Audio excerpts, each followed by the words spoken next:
Welcome to my channel. So ఈరోజు మనం రాజ్ యువ వికాసం ఎవరికి వస్తుందనేది చూద్దాం. ఎవరికి వస్తుందనేది చూసే ముందు అసలు బ్యాక్గ్రౌండ్లో జరిగే ప్రాసెస్ గురించి అయితే చూద్దాం ఒకసారి. టోటల్ అప్లికేషన్ వచ్చేసి రాజ్ యువ వికాసానికి సంబంధించిన టోటల్ అప్లికేషన్ వచ్చేసి 16 lakhs అయితే మనకు అప్లికేషన్ అయితే వచ్చాయి. సో మనం అప్లై చేసిన అప్లికేషన్ అన్నీ కూడా ఆధార్ కార్డు మరియు పాన్ కార్డు అలాగే సబ్మిట్ చేసిన అప్లికేషన్ అలాగే బ్యాంక్ అకౌంట్ అన్నీ కూడా కలిపి మనం విలేజ్ సెక్రటరీకి అయితే ఇచ్చినాం. సో విలేజ్ సెక్రటరీస్ ఏం చేస్తారంటే మన మండల ఎంపీడీఓ ఆఫీస్లోకి అయితే ఇస్తారనమాట. సో మండల ఎంపీడీఓ ఆఫీస్లోకి అయితే వెళ్తున్నాయి అన్ని ఫామ్స్ అన్నీ కూడా. అలా వెళ్ళిన తర్వాత అక్కడ నుంచి మనం ఇదివరకే ఆల్రెడీ లింక్డ్ బ్యాంక్ స్కీమ్ అని పెడతాం కాబట్టి అక్కడ మన ఆల్రెడీ బ్యాంక్లో మన అకౌంట్ నెంబర్ అయితే ఉంటుంది. సో అక్కడ బ్యాంక్ లోన్ తీసుకొని గతంలో బ్యాంక్ లోన్ తీసుకొని ఎవరైతే తిరిగి చెల్లించలేదో వారికి మరియు సిబిల్ స్కోర్ తక్కువ ఎవరికైతే ఉందో వారికి ఈ స్కీమ్ అనేది ఎలిజిబిలిటీ ఉందన్నమాట. ఎందుకంటే బ్యాంక్ నుంచి లోన్ తీసుకుంటారు కాబట్టి బ్యాంక్ వాడు కూడా లోన్ ఇవ్వాలి కాబట్టి వాళ్ళకు కూడా ఎలిజిబిలిటీ ఉంటుంది. సో ఇది ఇక్కడ చెక్ చేస్తారు. సో బ్యాంక్ నుంచి లోన్ ఎవరైతే తీసుకున్నారో తీసుకొని తిరిగి ఎవరైతే కట్టలేదో వాళ్ళకి లోన్ అనేది ఎలిజిబుల్ ఉండదు.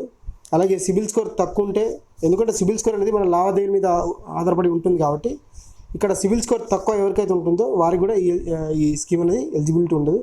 సో ఇక్కడే మనకి 50 నుంచి 60% అనేది రిజెక్ట్ అవుతుంది అప్లికేషన్లన్నీ. సో నెక్స్ట్ చూస్తే ఇప్పుడు bank loan CIBIL score check చేసిన తర్వాత ఎలిజిబిలిటీ క్యాండిడేట్స్ ఎవరైతే ఉంటారో ఆ అప్లికేషన్లన్నీ కూడా లోకల్ ఎమ్మెల్యేల దగ్గరికి అయితే వెళ్తుంది.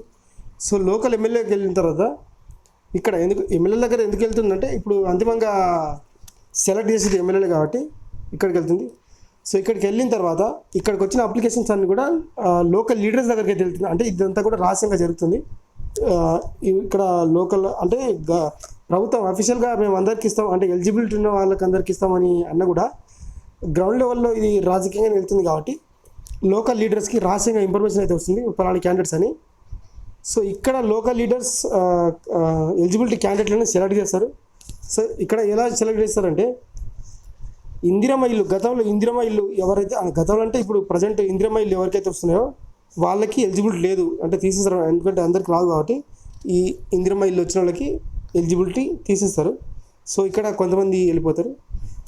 సో అలాగే ఇప్పుడు మిగతా వాళ్ళ దాంట్లో ఇప్పుడు మనం అంటే మన వాళ్ళు ఎవరు పరాయి వాళ్ళు ఎవరు అనేది చూస్తారు. ఇక్కడ అంటే రాజకీయం వెళ్తుంది కాబట్టి మన దగ్గర వాళ్ళు ఎవరు అంటే మన పార్టీ వాళ్ళు ఎవరు పక్క పార్టీ వాళ్ళు ఎవరు అని ఇక్కడ సెలెక్ట్ చేసుకున్న తర్వాత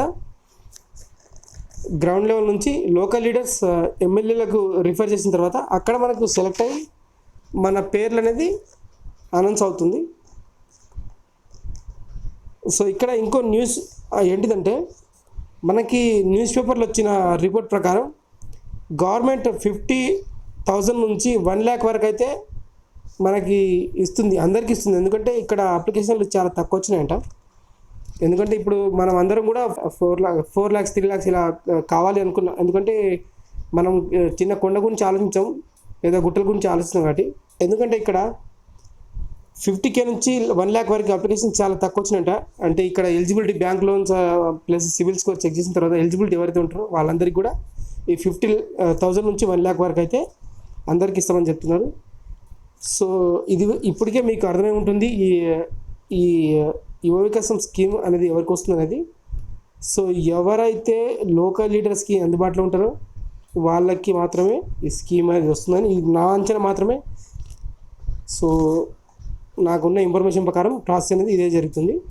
సో ఓకే ఫ్రెండ్స్, ఈ వీడియో నచ్చితే ఖచ్చితంగా లైక్ చేసి సబ్స్క్రైబ్ చేసుకోండి. Thank you.